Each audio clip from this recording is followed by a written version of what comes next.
Brooklyn born and raised, currently a healthcare worker. I'm also continuing my education as an understudy as an X-ray tech. I am currently 29 years old, trying to figure out where exactly do I fit in financially and how can I, pursue educating myself financially and creating a road and making passive income as well. Let's dive in with healthcare work right now. How much are you making? Currently 26 and change. You could say $26.76. In July, though, we're getting a 7% increase. So that's based on a new contract. I don't know how that's going to go, but if it gets approved, we'll get that, on top of what we're making. So roughly $55,000 a year right now in gross income? Exactly. And that's just no overtime, regular salary alone. Okay. And are you doing overtime shifts at all or working just 40 hours a week? Tons of it. When I was in transport department, I was making roughly around $75K per year. And then I moved into psychiatry department in Maimonides Medical Center. I get paid bi-weekly. It's every 2 weeks, roughly around 1,000. If I was to do a lot of OT for the 7 days, 1,900. Okay, so 1,900 after taxes bi-weekly. So gross income, where's that putting you around 60,000, 65? Roughly around that. Yeah, okay. 70. Yeah, a good 70,000. And did you go to college before you got into the healthcare world? I actually did. When I was younger, it was not my passion, but my stepfather's recommendation to get into the police force. I originally got my associates back when I was straight out of high school, actually. Had a wrestling career, too, in high school, by the way. But instead of wrestling in high school, I was focused more on school. So I decided to get my associates, go for NYPD. I got my associates. I didn't, however, go for NYPD. It wasn't so much in my, heart and soul and spirit. So I decided to do other things, entertainment. I was a bouncer for 10 plus years at establishments, did it for celebrities as well, such as for like Nicki Minaj, Lola Brooks, stuff like that. I did see the money. The money was great, but it was very selective. It was on certain days, certain hours, and I just needed something that was going to manage where I wanted to do. Having that said, as my acting career, being a self-investor on myself, this was costing me to spend on trips, whether it was traveling and stuff like that. So a lot of that I find myself when filing taxes. Of course, you can do a write-off. You can have all these as a write-off and what I'm spending as far as filing taxes. You can write stuff off in terms of your business expenses, you're saying? Yeah, exactly.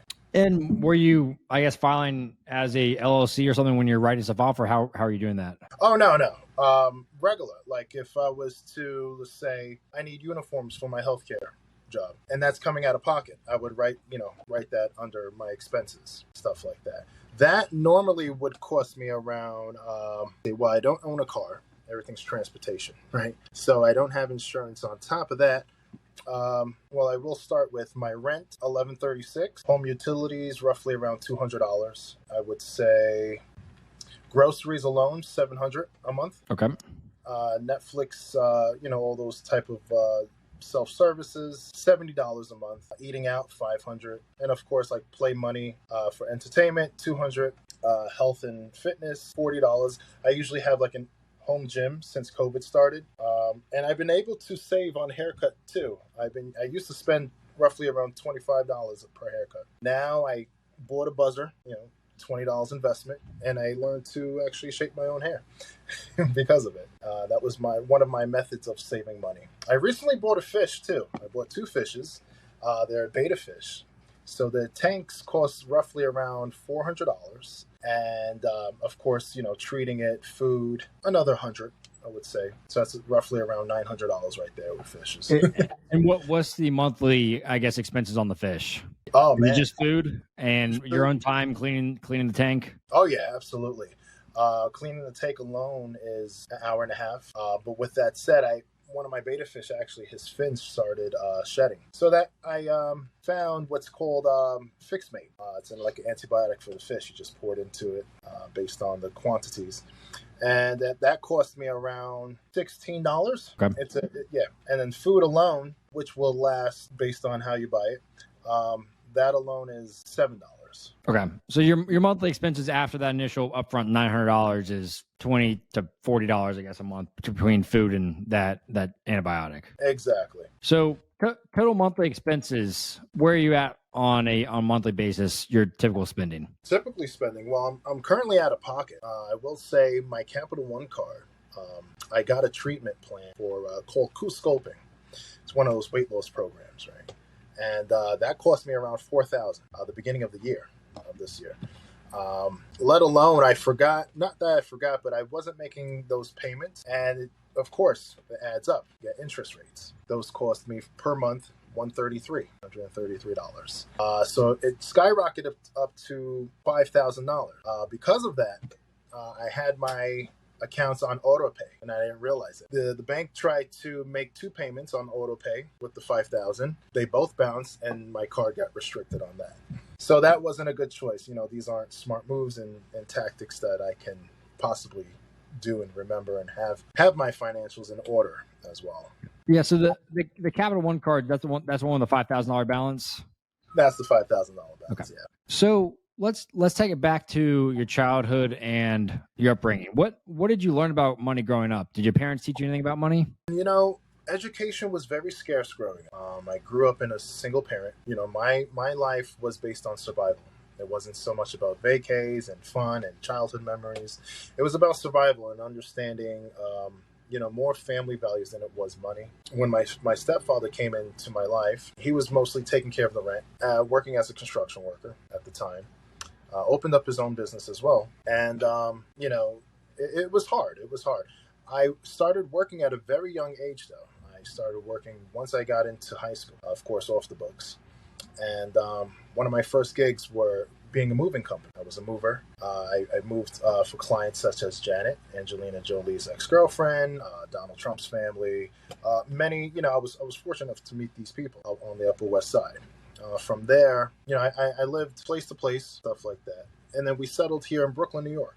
And growing up, did your stepfather or your mother ever speak to you about money? Ever tell you there's never enough, or did they just avoid money topics altogether? Yeah, you know what? It was my mother always worked in like fast food joints, Chuck Full of Nuts, McDonald's, stuff like that. So it wasn't so much learning about like how to make passive income. It wasn't so much about educating yourself. How to grow a business, or as you would say, set a 401k.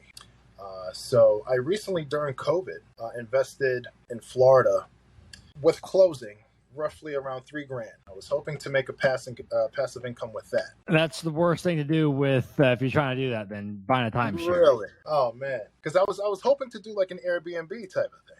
Make that money back, try to put some gross on it, stuff like that. So I mean, I like vacays. Florida's my dream state. I plan on doing a house over there as well.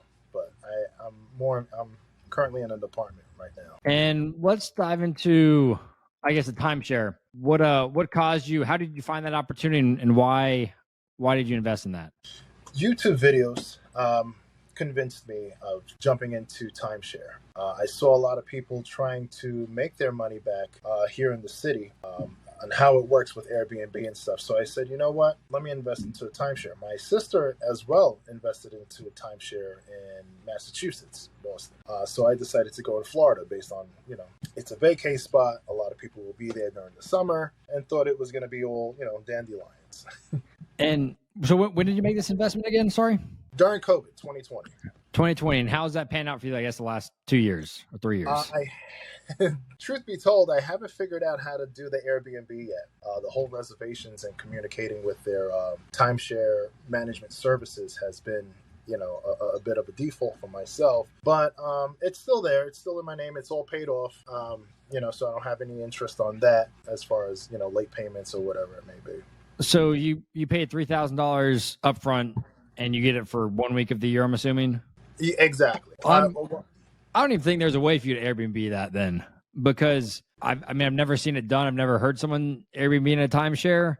I'm not on that side of YouTube either, but from everything I've heard, everything I've ever read is timeshares are terrible. I've never heard of it as an investment. I've always heard of like as a vacation. I've never heard people like trying to rent them out really as much, but yeah.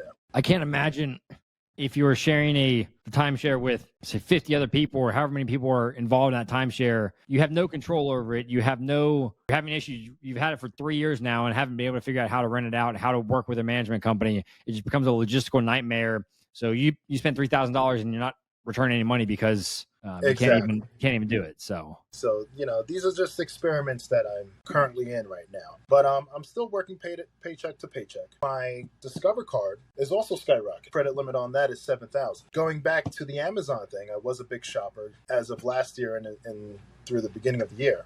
I found this application called Temu, Temu. Saves me a whole lot. I'm a size 15 shoe. It's very hard to find, and my clothing is not an in-store, luxury type size. So online shopping for myself is convenient. So they actually do have my size at an affordable price, say about $30. how many shoes are you buying?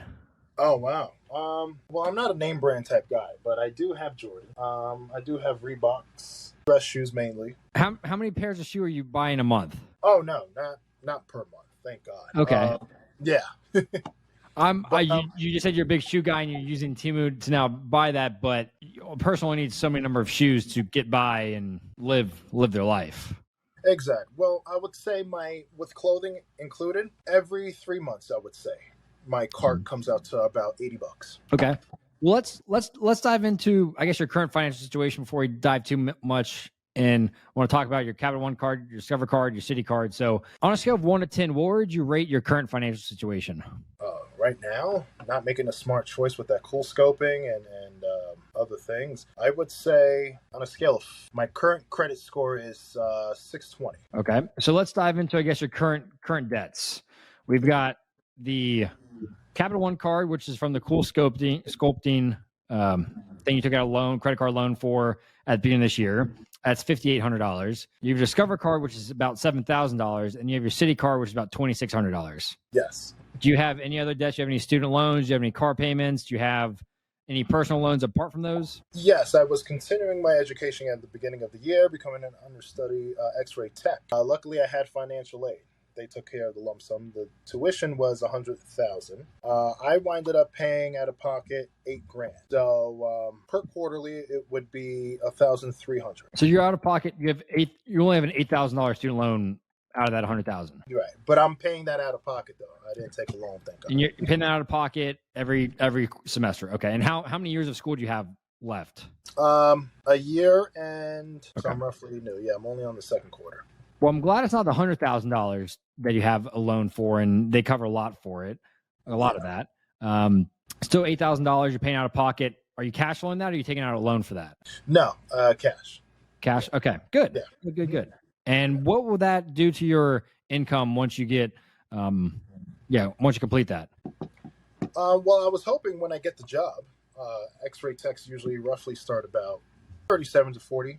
That's roughly around 100,000 per year. I was hoping to cover that and make that money back. Okay, But great. again, And that'll give you a good income jump from 65,000 to 80 to 100,000, depending on overtime, if you can get that with that. So that's a great spot to be in once you complete that schooling. So you're doing that on nights and weekends doing the school? the schools are on days, Monday through Friday. Okay.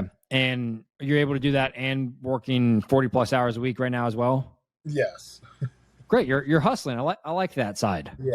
So we're going to dive into now, I guess, the different debts you have. We're talking about the Discover card. Tell me about $7,000. What is that from? What did you spend money on and to accumulate that? Sure. Well, my nephews came over at the beginning of the year. I would say that was holiday pay for presents, birthday gifts. We recently went to the Hot Wheels show in Jersey, and I winded up taking them there and treating them. And how much did you spend on holiday gifts and birthday presents? Wow. Besides too much. That's a good question. For 6 other people, I spent around 500. Yeah, Okay. 500 to 600. So you could just imagine that adds up over time. Plus grocery shopping. $500 per person, or $500 between those 5 or 6 people? So $100 each. Exactly. Okay, so that's $500 out of that $7,000. Where's the other $6,500 coming from? Transportation. We also have food shopping, and And- then I go. Yeah. What about the Amazon stuff you told me you stopped at the beginning of this year spending? Oh yeah. Those prices were sky. I actually recently bought a new bed called a I float.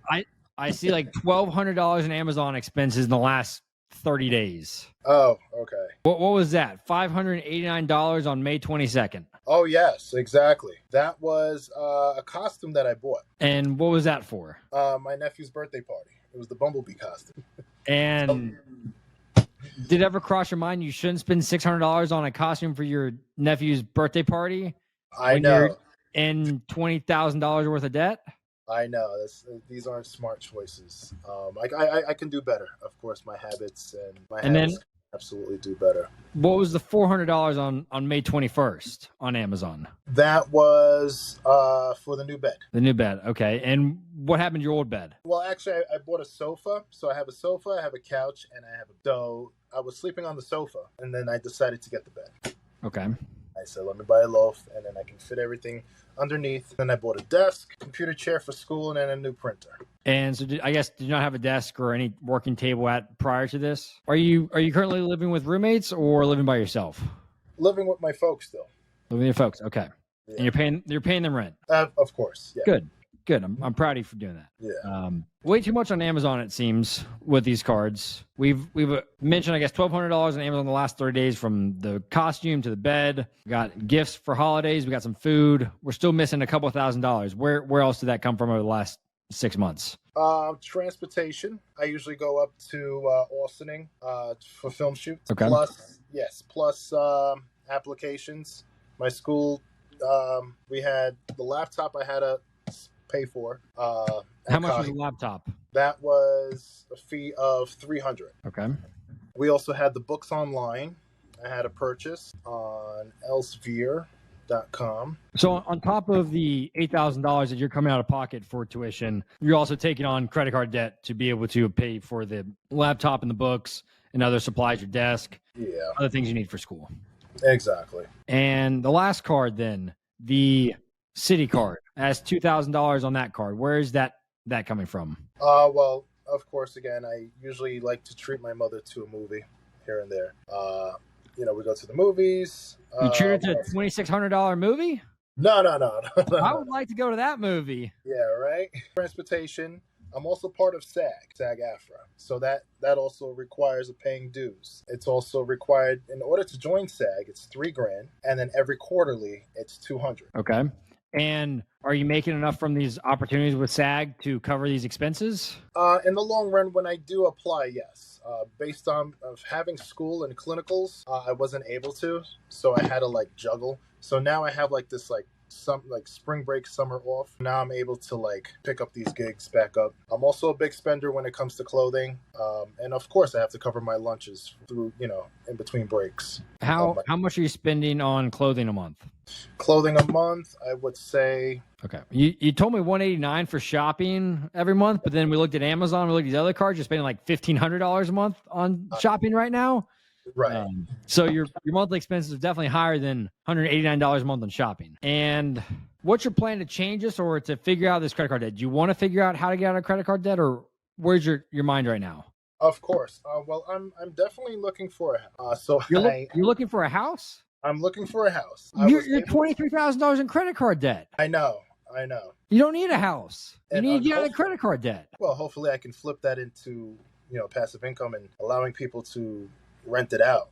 That's these things are. It doesn't matter if you have a credit card that's 20 to 30% interest rates on it. I mean, your interest rate right now, let's see, does it show it on here? Do you know your interest rates on your credit cards right now? One of them, well, Capital One is what they've been charging me, $133. Sorry, the interest rate, the annual interest rate on the credit card. Oh, APR. 28%. You're not going to earn 28% on a long-term rental or short-term rental on the stock market or anything. 28% will destroy you with credit card debt. That's why these credit card companies make so much money. They don't make money. They don't give away these free rewards because people pay their credit cards on time. They give out these free rewards. They have huge bottom lines on their financials because of 28% interest rates. If you're sitting here thinking, hey, I should buy a house as an investment, that should be putting $10K down, putting $50K down, whatever it might be on buying a house, $100K down before you get out of this credit card debt. You're just going to continue to be in a spiral spot where this interest on the credit card debt is going to continue to outperform any type of investment you make. I mean, if you're making the monthly minimum payments, it's going to take you 21 years to pay off your Capital One balance. Wow. Do you want to pay Capital One $188 a month for the next 21 years? No, that doesn't sound smart. Does that sound fun? No, not at all. Or doubles all week. Or your Discover card with a minimum payment of $188, that'll take you 31 years to pay off that $7,000. Do you want to do that? No. And you'll pay an estimated total of $41,000 over that 31 years for a $7,500 balance. That's not smart at all. Are you going to outperform a 28% interest rate with buying a house? You're right. You're absolutely right. It wasn't, sometimes you just got to think in the long run. But I think that's a great goal to have long term is, hey, I want to buy a house when I can afford it. But if you have $20,000 worth of credit card debt and it's on a 28% interest rate, you're just going to screw yourself by trying to attack something before getting your ducks in a row on your credit card debt. Absolutely. I mean, I'm here to take advice from you, Bailey. I mean, I came to you. I'm looking for answers, and well, I'm here to help. I'm here to tell you what I think is not in your best interest. So, right. I mean, in regards to the City card, that's the $7,500, or sorry, the Discover card, that's $7,500 balance. If you're paying $188 a month, do you know how much of that is interest compared to actually paying down the balance? No, I actually didn't calculate that part. So $188 you're paying every single month for that card, for the Discover card. Out of that $188, $167 is going towards interest. That means your balance of $7,000 is going down. Only $20 is going towards the balance. Okay. And $167 you're paying to the bank for using their money. So that's why it's going to take you 31 years to pay that off if you just continue to pay the minimum payments. Does that sound like a fun spot to be in 31 years from now, just now paying off this card? No, not at all. Not at all. Well, every 2 weeks, I should say, I get close to $2,000. Say it's an estimate, right? Yeah. Close to $2,000. So if I was to do $2,000 per month, or $2,000 or $4,000 per month, let's just say, would that be enough to cover? You're saying to make $4,000 a month?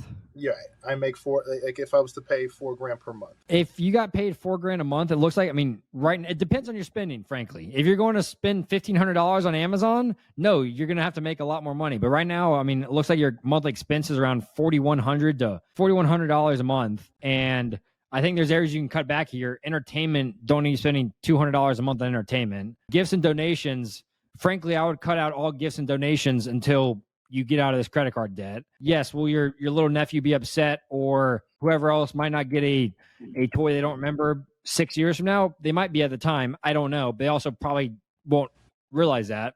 But that's right. $300 a month that you can get back from that. If you cut your entertainment budget down to $50 a month, you just saved $450 a month out of your budget. Shopping, you need to get down to like $50 to $75 a month, just the bare necessities that you need, because you don't need new shoes. You don't need to buy a $600 Bumblebee costume. Yeah. You don't need a new bed because you have that now, and you need to pay off that bed currently. No. Groceries and eating out. You're spending $1,200 a month on food. I know you live in New York, so it's a little bit different. I live in Atlanta, Georgia, and between my wife and I, we're about $1,200 a month in food. So you're spending the same amount as us in food, and you're a single human versus my wife and I, we spend on the same amount in a month. And I like to eat. I eat more food than most people I know. So there's plenty of ways to do that. Cooking at home, especially eating out, does take up a big chunk of your budget as well. Yes. And then travel. What are you spending money on travel for right now? Travel, Metro North, heading out to PA. That's about per month. I would say about $60 per month. Okay. So if we actually stuck at $60 a month versus $175, we just eliminated about $700 out of your monthly budget than you had previously. If we cut eating out down from $500 to, we'll call it $300, and we cut groceries down to, we'll call it $550. I think you can do that if you buy meat in bulk, if you buy stuff in bulk, or go for rice, go for pasta, go for things that are cheaper. Don't go buying steak. Don't go buying fancy foods, but buy stuff that you can make multiple meals out of that. Go buy three pounds of ground beef, make tacos, make enchiladas, make a pasta, make something else, make some with rice, and buy that at once versus going to the store 3 or 4 times a week. But between that, we can eliminate $1,000 out of your monthly expenses, just cutting down groceries, eating out, and then gifts and donations need to be, in my eyes, gone until you get out of debt. You can't help others unless you help until you help yourself. So if you're in this endless cycle where, hey, I'm going to help my nephew out, or I'm going to help out whoever it might be and get them a gift, that's just going to hurt you in the long run. Just going to destroy you financially, mentally, everything if you don't help yourself out first. It's kind of like with airplanes. You're taught when an airplane's going down, if you're with a child, that you need to put your mask on first before you can put someone else's mask on. A lot of people always ask, how can I invest money for my child or invest money for my child when they grow up? And it's like, okay, are you in debt? And they're like, yes. It's like, well, you need to take care of yourself first before you can take care of someone else. Exactly. And again, you got young nephews, 5, 6, 8 years old. I don't know how old they are, but I can promise you they ain't going to hate their uncle who doesn't give them a birthday present. As long as you show up, as long as you show them love, as long as you give them attention, that's all they want. They're not going to remember that you didn't buy them a present for their 6th birthday 10 years from now. I can promise you that. Unless they're a child that just remembers everything way too much. But heck, I don't remember what anyone got me for my 6th birthday or my 10th birthday or my 12th birthday. Heck, I don't even remember what I got like 2 years ago for my birthday. Absolutely. You're right. So I think there's definitely ways that you can cut down your expenses to be able to start throwing more money at this debt. And if you can cut your expenses down, like we just did, $1,000 a month between your food, entertainment, gifts, shopping, and travel, it's $1,000 extra a month that you can be paying towards these credit cards. The city credit card you could pay off in 3 months because you'll continue making those monthly payments on those. You can pay that off in 2.5 months. It's a $2,600 balance.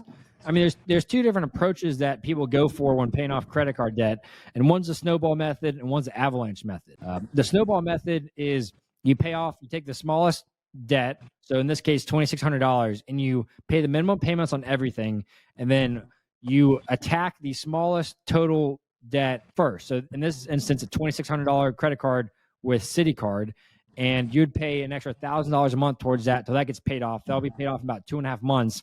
And then once that's done, you go after the $5,800 Capital One card and pay that one off, and then you move on to the Discover card. This is called the snowball method because you start getting momentum. You see, okay, it's possible to pay off this credit card debt. I paid off the first one in 2 months. Now you're motivated. Now you're encouraged. Let's attack the next one, and let's attack the next one. And that just builds more momentum with you and also opens up cash flow with the minimum payments on the smallest card, if it's $50 or $100, once you pay that off, you get $50 or $100 more dollars that you can then go and apply towards the next. And then the avalanche method is, okay, we're going to pay the loan off with the highest interest rate first. In this instance, all 3 of your loans are credit card loans, so they're probably pretty similar. They're all probably, you've got 28%, and I don't see the other interest rates on it, but I would assume they're probably between 25 and 30% interest rates.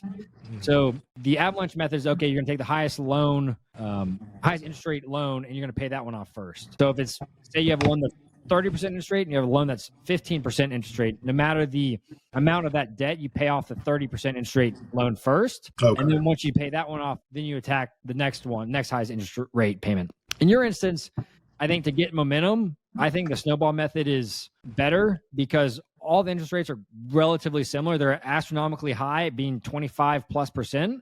And whether it's 25% versus 27%, it's really not going to change much. I think getting momentum and you seeing, okay, I can pay this debt off. I can do this. I paid off $2,600 in credit card debt. Great. Let's attack the next one. The next one's going to be gone in 5 months. The one following after that, 7 months. And that's if your income stays the same, making $4,000 a month take home. And that's assuming that we cut our costs down an extra $1,000 from where they are right now. We delete Amazon off our phone. We cancel Prime. I deleted Amazon Prime off my phone a little over a year ago. I just moved into my new house, and I was buying new dishes, new this, new that I was like, oh, I need this. And I looked one day, I was like, I can afford this, but I'm spending way too much money on Amazon. I don't like this. And I was like, okay, I'm just going to delete the app. And I deleted the app. Guess what? My Amazon spending went down. My wife still has her Amazon account. She's just not as crazy as me when it comes to one-tap purchases. And it creates friction. So I think twice about it now if I order anything off Amazon. So I would say today you need to delete Amazon. Delete your account, delete payment methods, delete the Prime. If you need something, walk to the store and get it. It's gonna make you think twice about it or sleep on it. Yeah. Next time you think, hey, I need to buy a $600 costume, you better email me and say, hey, Bailey, I've got this birthday party coming up. I need this $600 costume. And I'm gonna respond to you and tell you, please don't do this. Exactly. But you need to create a budget first and foremost. Obviously, you sent over a budget before. Have you created a budget before this, or like use a mobile app for budgeting or tracking your spending, or not at all? Never even kept track of like the receipts of how much I'm spending. I usually go by my method. First was to attack the Capital One card, being that it was so high on interest rates with 133.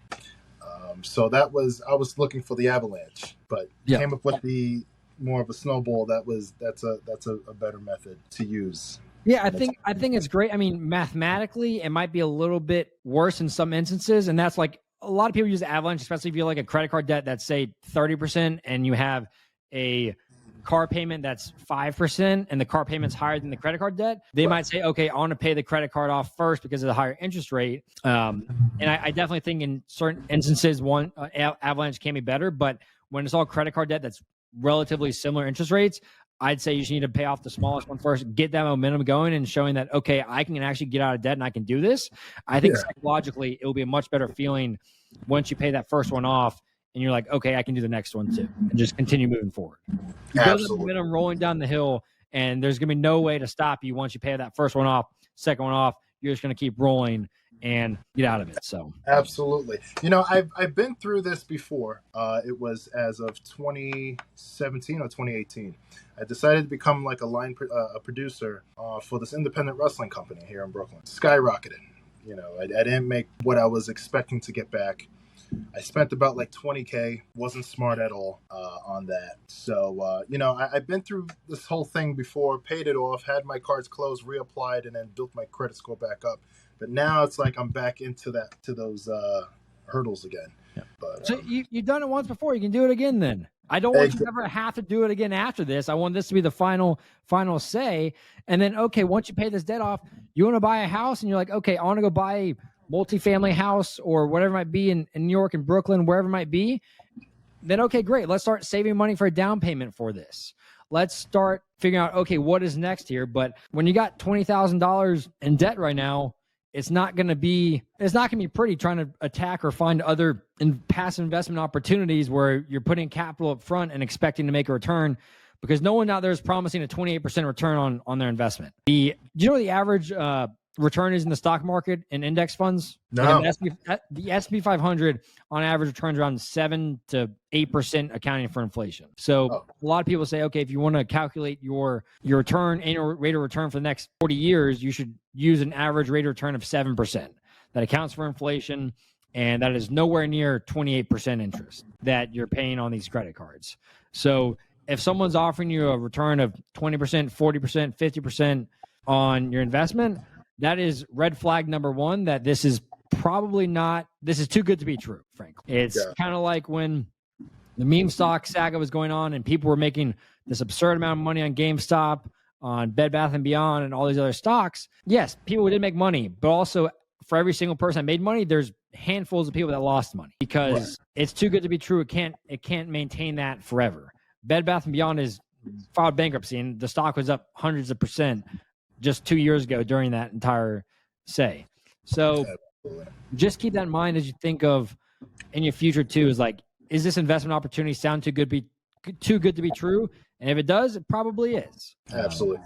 I meant to ask you too, if you know about this for advice, about the biscuits, buying gold. You think that's a smart idea? I was looking into that. Buying gold just to house and have gold? You have gold and then how it values and doubles after like 2 to 3 years. So I'm not a precious metals buyer. I don't think I own any gold, not that I know of. I mean, my wife might have some drawer that has some gold on it. I don't know, but no, I'm not sitting here buying gold as an investment. I think a lot of people, gold obviously has some value because you can sell it, you can trade it, etc. But I would never sit here and tell someone, hey, go buy gold as an investment.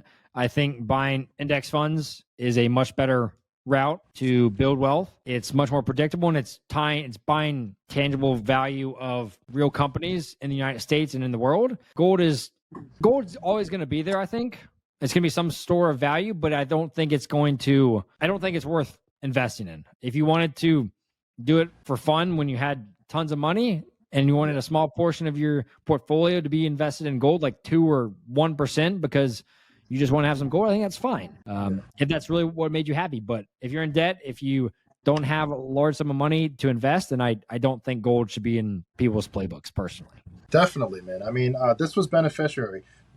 Perhaps you would know more about the term called, what is it, FOI, when buying, if I'm not mistaken, I believe it's F something. FOI, are you talking about, this is family office investors? Right.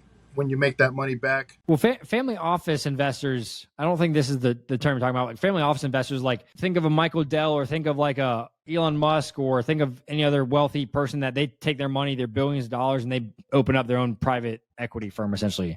Exactly. Equity. There it is. Private equity is typically there's a large capital. You have to have a lot of capital to be able to invest in private equity deals, in venture capital, in any of these types of markets. So I think that's something, if you build a business, you generate a lot of money and you have those types of resources that open up to you, then I think venture capital and private equity it is obviously a very monetarily rewarding route for a lot of institutional investors, BlackRock. I mean, you got angel investors like other that make a lot of money in venture capital. But right now, I don't think that's something that should be on your radar until, hey, if you're worth 5, 10, $20 million, and hey, yeah, finding those types of opportunities I think are worth it. Gotcha. Okay. So, all right. Some of these decisions aren't for me, that means. Not yet. So one day they can be. Index funds. I'd like to know more about index funds, if you don't mind educating me a little more of how I can start or where I can possibly. Yeah. So where you can start. You can start once you get out of debt. Before you get out of debt, you should not be investing money. Whether it's that timeshare 3 years ago or it's index funds or it's anything else in between. Again, the average return of the S&P 500 is about 7%. So that doesn't even come close to your interest rate on these credit cards at 28%. Right. But index funds, so think of Apple, for example. If I was to go and buy Apple stock, it cost me $180 about right now for a single stock of Apple. Instead, if I want to take that $180 and invest it in 500 companies at once, what I could go do is buy an S&P 500 index fund, which, and I put that same $180 into it, I would own 500 smaller portions of every single of the top 500 U.S. companies in America. Gotcha. So that's what an index fund is, like a basket of stocks. So instead of putting, again, $500 or $1,000 into Apple in a single company, that company I think will be here in 10 years from now, 20 years from now, but I don't know. Instead, I put that same amount of money into an index fund. It owns the top 500 companies in America. So it devalues or de-risks you in terms of your investment. And if one of those companies goes under, it's okay out of that 500 companies because you own 499 other companies. It's weighted differently. So Google, Apple, like NVIDIA, some of these, they take up a little bit more of that weight in the index fund, in that basket, because they're the larger companies, but you still own bits and pieces of every single company in the S&P 500. And there's other ones that are like international index funds. So those are tracking small portions of international companies. There's small cap funds, which are generally a little bit smaller of companies. And there's mid cap and large cap, just depending on their market valuation. But index funds just allow you to invest in multiple companies, because if, like, for example, in 2000, if you invested in a company in the dot-com boom, a lot of companies didn't make it out of the dot-com boom. So if you invest in one of those in 1999, today it might be worth nothing. If you invested that same amount of money in an S&P 500 fund, you'd be up multiples on your initial investment because you were de-risked and owned bits and pieces of numerous companies instead of just one. So it's like the saying, don't put all your eggs in one basket. Don't bet the house on a single company. Bet the house on 500 companies. And if the S&P 500 goes to zero, that means the top 500 companies in America are worth $0, which means there are no companies in America. Because the S&P 500, every single year, they reevaluate, companies come and go into the S&P 500. And it will continue to track the top 500 companies. So that goes to zero. Or if you do a total U.S. stock market index funds, it includes the top 500 as well as hundreds of other smaller ones that are not in the S&P 500. If that goes to zero and the entire U.S. economy, every public equity company is at zero, then there's bigger problems in your life than your investments, because that means something happened to America. Absolutely. Does that make sense? And I thank you for that. Yeah. So there's a book, I Will Teach You to Be Rich. His name is Ramit Sethi. He's the author of it. I think that's one to read and educate yourself a little bit more on finances. He's a great person, inspiration to someone I look up to and I've learned a lot from. And he talks a lot about investing into different index funds, about just living your rich life is what he calls it. And it's like, what is your rich life? Is your rich life traveling the world? Is it owning a home? Is it eating out every single meal? And just thinking through, okay, let's cut our costs on things we don't care about in life and let's spend where we actually want to enjoy our life. And right now, a lot of your costs are going to these credit card debts. A lot of these costs are going to shopping on Amazon. But if your goal is to buy a home one day, then okay, great. We need to cut these costs. We need to get out of this credit card debt. And then we can start building towards that dream of buying a home if it financially makes sense. Yes, absolutely. Let's go back to the timeshare thing real quick, though. Timeshare, you spent $3,000 on it. What are your annual maintenance fees? Do you have to pay an annual maintenance fee for that? Correct. It's $158. $158 a month or a year? A year. Okay. So $158 a year, put $3,000 into it. Heck, that's the first credit card payment gone if you had that money right now. Exactly. I'm not too familiar. Personally, I would never, anyone watching, for you, please don't ever buy a timeshare again. Timeshares, they trap you. You go on vacation most of the time and stay at a resort or wherever it is, and they talk you into, okay, wouldn't it be so great to own a condo in this resort? And then they suck you into, okay, you're going to pay us an upfront fee plus the yearly maintenance costs, and there's hardly ever ways to get out of it. Because guess what? They're making money. The resort's making money. As you've seen, it's impossible to rent it out. I mean, if you have a place for one week a year, everything's got to line up perfectly for you to be able to rent that out. And I would presume in most of those timeshares, I could be wrong, it's probably pretty difficult to do that, to rent it out, time it up perfectly, and also get stuff approved by them to be able to do that, because they have to handle letting people onto the resort, on the property, and all these other things. It's not the same as if you owned it for 52 weeks of a year on a resort or in a private community. There's obviously a lot easier ways to do that, or more opportunity for tenants to come rent it. So I would look into, are there ways to get out of the timeshare? I don't know in this instance if there are or not, but you're definitely essentially locked into $158 a year. I don't know if they can do assessments as well. They do that in condo buildings a lot. Is okay, this condo is going through $1 million renovation and we need $3,000 per tenant or owner in this association. So that's something that could happen to you as well. I don't know. But just something mindful, figuring out, okay, contacting them, say, what are my opportunities to get out of this? Look at the contract that you signed. What are my ways to get out of this? That $3,000 could go a lot farther elsewhere. I don't think if you got out of it, you'd get $3,000 back, frankly, but you would get out of paying $158 a year to something that you've never been able to rent out. I guess you haven't even visited the last 3 years, it sounds like. No, exactly. You don't have the money to travel to Florida right now to visit it anyway. Exactly. So you're right. It defeated the purpose of what I was trying to do with that. I bought it off of sellmytimeshare.com. And they have different price rates and scales and stuff like that, and different, even in Mexico too. You can buy a couple out there. But maybe you can list it again on that website and sell it back to someone else. Right. I don't know exactly how much I can probably sell it for. But you don't think I can make that money back, that $3,000, or would it be? It's been 3 years and you haven't made a penny off it, so I would say no, it's not going to happen. If it hasn't happened in the last 3 years, you haven't figured out how to do that, I would say odds are not in your favor. I personally would not want to be involved in a timeshare. I would not want to have that on my plate. Yeah. So I would rather you figure out, what can I get out of this? Can you sell it for $2,000 and take a $1,000 haircut and use that $2,000 to get out of this other debt quicker? I would, if someone offered you $2,000 right now for it, I would sign on the dotted line and take that money and use it to pay off this credit card debt. Absolutely. You're absolutely right. So the credit card debts, yes, will be taken care of first. And I will definitely keep you posted of how that's going. Good. Right?